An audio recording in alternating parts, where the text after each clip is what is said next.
Assalamualaikum warahmatullahi wabarakatuh. Bersua lagi dengan saya Pak D di Dongeng Tengah Malam. Apa kabar semuanya? Semoga selalu dalam keadaan sehat walafiat, tidak kekurangan suatu apapun, selalu dilancarkan dan dimudahkan segala urusannya. Juga tidak lupa selalu dilimpahkan dan dimurahkan rezekinya oleh Allah Subhanahu wa taala. Amin. Kali ini saya akan membawakan kiriman cerita dari ini menyebutkan namanya Mbak Ii ya. Beliau mau menceritakan pengalaman yang dialami oleh omnya. Dan Mbak ini tinggalnya di daerah Kalimantan Tengah. Tapi sebelum ke ceritanya, seperti biasa jangan lupa yang belum subscribe monggo di subscribe dulu, tekan like-nya dan juga komentarnya jangan lupa. Dan yang di Spotify jangan lupa follow Dongeng Tengah Malam ya, supaya bisa mengikuti cerita-cerita dari Pak D Alvan. Baiklah, kita langsung ke ceritanya dari Mbak Ii ini. Sebut saja omnya Mbak Ii ini adalah Om Bondan. Kejadiannya nggak begitu lama sih, kira-kira ya lebih kurang hampir 1 tahun lah. Belum 1 tahun, hampir 1 tahun lah kejadiannya itu. Lah, omnya Mbak Ii ini, Om Bondan ini kan tinggalnya kalau dari ibu kota Kalimantan Tengah itu perjalanan lebih kurang ya 2 jaman lah. Ketika itu Om Bondan ini lagi ada urusan di ibu kotanya Kalimantan Tengah, Palangka lah, kita langsung sebutnya Palangkaraya. Pagi sekali Om Bondan berangkat dari tempat tinggalnya menuju ke Palangkaraya. Sampai di Palangkaraya ya sekitar jam 9-an lah sudah nyampe di kota Palangkaraya. Karena memang ada urusan, Om Bondan ini langsung menyelesaikan urusannya. Nah, beliaunya Om Bondan ini berangkat sama istrinya. Biasanya Mbak I kalau manggil tantenya Tante Ut, jadi hanya Tante Ut gitu aja. Oh iya, Tante Bondan ini berangkat bersama ngajak driver ya. Jadi di mobil itu bertiga, driver, Om Bondan sama Tante Ut ini. Sesampai di kota, Om Bondan ini mampir dulu di rumahnya Mbak Ii. Karena memang hubungannya cukup baik lah. Tiap kali ke Palangka mesti Tante Bondan itu mampir dulu. Lah seperti biasanya sekitar jam 9-an Om Bondan ini nyampe di rumahnya Mbak Ii ini. Karena urusan ini adalah urusan Om Bondan, makanya Tante Ut sebenarnya sih mau ikut, tapi Om Bondan mungkin kasihan ya, karena perjalanan lumayan jauh, 2 jaman lah, 2 jam lebih ya dikit lah. Om Bondan nyuruh Tante Ut udah istirahat aja di rumahnya Mbak Ii, biar Om Bondan ini menyelesaikan urusannya, biar cepat selesai gitu loh. Makanya Om Bondan akhirnya berangkat sendiri bersama drivernya menyelesaikan urusan bisnisnya. Sampai lebih kurang jam 3-an baru Om Bondan selesai ya urusannya. Kan kembali lagi ke tempatnya Mbak I untuk jemput Tante Ut. Karena masih sore urusan sudah kelar, ya Mbak I ya tentu saja meminta Om Bondan ini istirahat dulu lah. Kasihan drivernya kan mulai pagi ya, mulai pagi sampai menyelesaikan urusan Om Bondan. Biar drivernya istirahat dulu, sekalian Om Bondan juga istirahat, ngopi-ngopi dulu lah istilahnya. Ya sudah, Om Bondan akhirnya nurutlah apa yang dikatakan Mbak I ini. Sambil istirahat, ngopi, juga drivernya suruh ngopi biar segar. Nah, sekitar pukul 5, kan lumayan hampir 2 jam ya istirahatnya Om Bondan ini. Drivernya khususnya. Om Bondan akhirnya minta izin pamit sama Mbak I. Ya udah, aku pamit dulu kalau nganggil kan sama ponakannya ya. Ya manggil biasa, aku pulang dulu ya. Soalnya udah jam 5. Daripada nanti kemalaman perjalanan ini kan melewati jalan yang lumayan sepi lah di sana ya. Masih juga melewati hutan perkebunan apa itu kan ya. Akhirnya sekitar jam 5 lebih seperempat ya.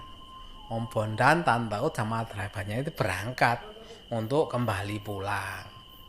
Setelah sekitar setengah jam perjalanan dari rumahnya Mbak I ini, tentunya kan sudah keluar dari kota Palangkaraya. Dan waktu kan juga sudah lebih kurang menunjukkan waktu maghrib lah. Nah, Mbak Ut ini kok merasa kebelet pipis, pingin kencing. Karena nggak tahan, bilanglah Tante Ut ini izin ke Om Bondan supaya berhenti kalau warung atau apa yang bisa disinggahi supaya bisa buang air kecil ini. Nggak lama setelah itu terlihatlah ada sebuah warung. Akhirnya si driver berhenti. Begitu berhenti, posisi tempat duduknya ini kan driver sama Om Bondan ini di depan. Nah, Tante Ut ini ada di belakang mobil. Duduk di belakang tengah, bangku tengah maksudnya. Karena Om Bondan seharian ya ada urusan ya, mungkin kecapean juga ya. Om Bondan bilang nggak bisa ikut turun sendiri aja lah, minta tolong ikut buang air kecil kan bisa. Tante Ut pun mengiyakan, ya sudah tunggu sebentar aja kalau gitu, tak minta izin buang air kecil ke pemilik warung itu. Dan Om Bondan pun otomatis kan sama drivernya kan menunggu di mobil. Drivernya nggak tahu, mungkin juga kecapean ya, juga nggak turun dari mobil, jadi tetap di kursi setir itu nggak turun. Nggak lama setelah itu Tante Ut ini membuka pintu dan langsung masuk ke mobil. Mendengar Tante Ut sudah selesai, driver dan Om Bondan ini kan langsung tancap gas, ya udah ayo berangkat. Om Bondan kan udah ayo berangkat, itu udah ibu sudah masuk. Dan drivernya ini ya juga langsung berangkat gitu aja karena kan mendapat perintah dari Om Bondan. Sempat Om Bondan juga bilang sebelum berangkat itu, sudahkah? Dan dijawab, Akhirnya berangkatlah mereka meneruskan perjalanan pulang. Perjalanan kira-kira ya tinggal 1 jam, hampir 1,5 jam lah. Sampailah di rumah Om Bondan dan Tante Ut ini. Begitu sampai di rumah, karena mungkin Om Bondan juga kecapean dan kelihatannya sih ketiduran tadi. Begitu sampai di rumah seperti orang baru bangun gitu ya. Kan orang setengah sadar gimana kalau orang baru bangun ya. Om Bondan seperti ngantuknya juga mungkin nggak tertahan ya. Turun mobil ya langsung pelan-pelan masuk dengan gaya loyo ya karena orang ngantuk. Langsung masuk ke kamar. Dan rebahan di tempat tidur. Setelah lama rebahan, Om Bondan kira-kira ya mungkin 15 menit lah. Om Bondan ini heran. Tante Ut tadi kan pulang bareng karena Om Bondan kecapean ngantuk, makanya nggak memperhatikan. Kok Tante Ut gak masuk kamar? Apa langsung menyiapkan makan apa gimana? Kan nggak lapar gitu loh. Soalnya memang sebelum berangkat pulang tadi sama Mbak I kan sudah suruh makan sore segar sampai makan malam lah, walaupun belum malam masih sore ya. Makanya Om Bondan pun masih merasa kenyang. Seharusnya Tante Ut kan juga merasa kenyang. Ditunggu sampai 15 menit. Tante Ut ini masih belum masuk ke kamar. Om Bondan juga heran. Loh, Tante Ut ini kemana? Kok nggak terdengar? Kalau di dapur apa kan terdengar ada bunyi lah apa kayak peralatan dapur, ini nggak dengar sama sekali, sepi. Yang didengar hanya drivernya lagi nyuci mobil. Itu terdengar ada suara air gitu ya. Karena penasaran, Tante Ut nggak masuk ke kamar, keluarlah Om Bondan ini. Begitu keluar kamar, kok kondisinya sepi semua, sampai dilihat ke dapur, ke kamar mandi, tidak kelihatan Tante Ut. Sampai akhirnya Om Bondan ke depan, menanyakan drivernya. Begitu ditanya, drivernya juga nggak tahu. Katanya driver dikira tadi masuk bareng Om Bondan. Begitu nggak ada yang tahu kemana Tante Ut, Om Bondan ini sempet curiga gitu loh. Tante ini kemana? Wong tadi bener-bener dia itu merasa Tante Ut bareng-bareng kok. Turunnya sih nggak merhatikan. Tapi turun itu kok gak langsung masuk. Biasanya nggak pernah Tante itu sampai seperti ini. Dicari ke sana kemari, tetap gak ketemu Tante Ut ini. Sampai akhirnya si drivernya itu bilang sama Om Bondan pada waktu membersihkan mobil ya. Driver bilang, Pak, ini tasnya ibu sama handphonenya kok masih ada di belakang, kok gak dimasukkan. Diberitahu drivernya seperti Om Bondan langsung kaget. Nggak mungkin Tante Ut ini kalau misalnya turun, tas sama handphonenya itu ditinggalkan, nggak mungkin. Karena apa? Handphone ini seperti apa ya? Kalau dibilang Tante ini termasuk kan ya zaman sekarang ya. Kalau meninggalkan handphone sampai di mobil itu rasanya nggak mungkin. Karena handphone itu biasanya lengket kayak dilem di tangannya ini. Setelah itu diceklah sama Om Bondan handphone sama tasnya itu. Setelah dicek ternyata di handphonenya Tante Ut ini ada beberapa kali miss call, nomor yang nggak dikenal. Om Bondan juga heran kok banyak miss call. Karena ada yang aneh, Om Bondan pun akhirnya masuk melihat handphonenya.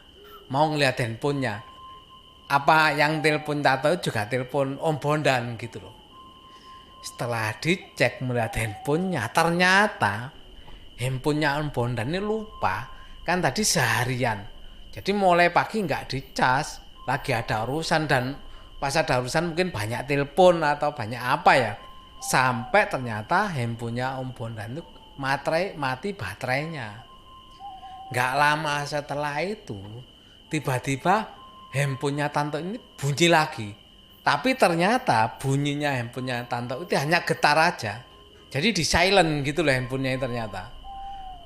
Dipegang Om Bondan, tiba-tiba ada telepon masuk. Begitu ada telepon masuk, nomornya nggak dikenal. Karena penasaran, nomor nggak dikenal kok beberapa kali telepon diangkatlah sama Om Bondan. Begitu diangkat, ternyata di sana yang telepon terdengar adalah suara Tante Ut. Begitu mendengar suara Tante Ut di telepon, betapa kagetnya Om Bondan ini. Dan Tante Ut ditelepon dengan nada kesal. Beliau menyampaikan, kok saya ditinggal di warung. Padahal Tante Ut ini nggak bawa tas, nggak bawa dompet, nggak bawa handphone. Kok begitu keluar sehabis buang air kecil, kok mobilnya sudah nggak ada. Dan ditelepon berulang kali juga nggak diangkat. Om Bondan heran. Padahal tadi Om Bondan itu dengan jelas pada waktu dia kecapean ya, mungkin setengah-setengah tidur ya. Om Bondan itu jelasnya mendengar bahwa Tante Ut ini sudah naik mobil, membuka mobil dan menutup mobil. Bahkan Om Bondan sudah menanyakan tadi, sudah selesai dan sudah dijawab. Sampai Om Bondan nanya sama drivernya. Ternyata drivernya juga menjawab bahwa tadi drivernya juga mendengar, tapi memang drivernya gak menoleh ke belakang ya. Karena ya mungkin waktu itu drivernya juga mungkin sama dengan Om Bondan. Kebetulan berhenti dipakai untuk istirahat ya. Begitu mendengar perintah Om Bondan, kalau ibu sudah selesai langsung ayo berangkat, drivernya langsung tancap gas. Lah Berarti tadi yang masuk mobil dan ditanya Om Bondan menjawab itu siapa? Om Bondan sampai kebingungan. Dan karena panik Tante Ut masih tertinggal di sana, Om Bondan akhirnya nggak memikirkan lagi dan langsung mengajak drivernya untuk kembali menjemput Tante Ut. Dari sudut pandang Tante Ut, katanya waktu itu Tante Ut ini kan begitu turun dari mobil, karena saking pinginnya buang air kecil, Tante Ut ini bergegas.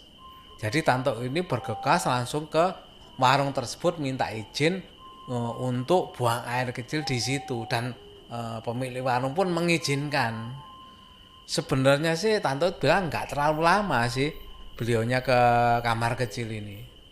Tetapi begitu keluar dari kamar kecil sudah bilang terima kasih telah diberikan tempat untuk buang air kecil. Dan mau keluar untuk masuk ke mobilnya, dilihatnya di pelataran warungnya itu ternyata mobilnya sudah nggak ada. Begitu nggak ada, Tante Ut ya panik juga. Akhirnya bilang ke pemilik warung, tahu nggak Pak, kok tadi meninggalkan dia di warung? Lah pemilik warung bilang, loh saya juga heran Bu, tak kira tadi mobilnya itu mungkin mau beli sesuatu dulu terus kembali. Karena katanya pemilik warung, jadi setelah Tante Ut ini masuk ke kamar mandi, nggak berapa lama, Tante Ut kan merasa sebentar, tapi sebentarnya Tante Ut ternyata cukup lama. Beberapa menit setelah Tante Ut masuk ke kamar mandi, kata pemilik warung, itu ada perempuan masuk ke mobil. Lah itu dikira adalah anaknya, karena memang kalau ukuran umur ya Tante It kalau punya anak itu ya mungkin anaknya sudah ABG lah. Dan pemilik warung tadi bilang dipikir itu anaknya Tante Ut masuk ke mobil mungkin mau beli apa atau apa gitu loh, ngajak keluar sebentar. Makanya pemilik warung ya didiemin aja, nggak dibilangin. Tante Ut juga heran. Padahal di mobil itu ceweknya atau perempuan kan cuma Tante Ut saja. Nggak ada siapa-siapa. Akhirnya setelah menunggu lama, datanglah Om Bondan menjemput Tante Ut. Begitu sampai di warung, Tante Ut nanya sama Om Bondan, loh tadi siapa yang naik mobilnya? Karena info dari pemilik warung tadi kan ada seperti seorang perempuan ya, itu masuk ke dalam mobil. Dan Om Bondan pun cerita bahwa sebenarnya pada waktu Tante Ut keluar, Om Bondan itu karena kecapean itu ya nggak tidur sih, antara setengah tidur gitu loh, istirahat di situ sambil memejamkan mata. Tapi Om Bondan yakin bahwa waktu itu nggak tidur. Dan diceritakanlah semuanya sama Om Bondan. Waktu mendengar pintu dibuka, masuk, ditanya, katanya juga menjawab. Dan Om Bondan bilang, begitu turun dari mobil sudah nggak merhatikan belakang lagi. Begitu juga drivernya ya, juga nggak memperhatikan ke belakang lagi. Driver langsung bersih-bersih luarnya ya, katanya langsung mencuci mobil. Dan kata drivernya, pada waktu bersih-bersih mobil itu dan membuka pintu belakang mobil dan tahu ada tas sama handphonenya Tante Ut, drivernya juga bilang, jadi pada waktu membuka pintu itu mau membersihkan dalam, terutama pintu yang belakang ya, tempat Tante Ut duduk itu, dia bilang bahwa pada waktu membuka itu seperti ada hembusan angin, nggak keras ya anginnya katanya, ada seperti ada hembusan sedikit angin dan baunya katanya itu seperti bau wangi katanya, wangi bunga. Tapi drivernya nggak bisa menggambarkan wanginya seperti apa. Tapi yang pasti katanya wangi menyengat, terasa menyengat wangi gitu loh. Setelah itu hilang, nggak ada bau lagi sampai sama drivernya dicari di bau ya, sampai hidungnya dimasukkan ke dalam mobil. Itu bau khas yang menyengat tadi, bau wangi yang menyengat tadi sudah nggak tercium lagi. Jadi hanya sekilas saja. Pada waktu buka pintu ada hembusan angin, baunya wangi, setelah itu hilang, nggak ada wangi lagi. Tapi alhamdulillah setelah kejadian itu nggak ada kejadian-kejadian lain yang mungkin di mobilnya itu seperti ada keanehan-keanehan gitu, nggak ada. Begitu juga driver juga nyampaikan nggak ada, cuma sekali itu aja. Dan setelah itu nggak pernah menemui hal janggal lagi.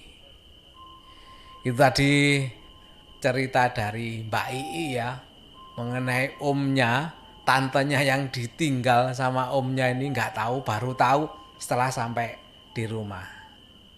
Terima kasih Mbak Ii atas kiriman ceritanya ke Dongeng Tengah Malam. Dan untuk sedulur semua yang mau berbagi cerita dengan Pak D, monggo kirim via email aja ya. Emailnya dongengtengahmalam@gmail.com. Monggo silakan, barangkali punya pengalaman yang sama yang diceritakan Mbak I tadi. Dan juga untuk sedulurku semuanya, terima kasih yang sudah selalu setia mendengarkan cerita dari Pak D di Dongeng Tengah Malam ini. Terima kasih tak terhingga, dan juga atas komentar-komentarnya. Yang belum komentar monggo silakan komentar menyampaikan bahwa sedulurku ini hadir untuk mendengarkan Pak D berdongeng ya di sini. Sekali lagi saya ucapkan terima kasih yang selalu mendengarkan cerita Dongeng Tengah Malam. Sebelum saya akhiri, saya ingatkan lagi, yang belum subscribe monggo di subscribe dulu. Yang di Spotify monggo follow Dongeng Tengah Malam supaya bisa mengikuti cerita terbaru dari pengalaman pendengar atau dari narasumber. Terima kasih lagi, dan saya akhiri. Wassalamualaikum warahmatullahi wabarakatuh.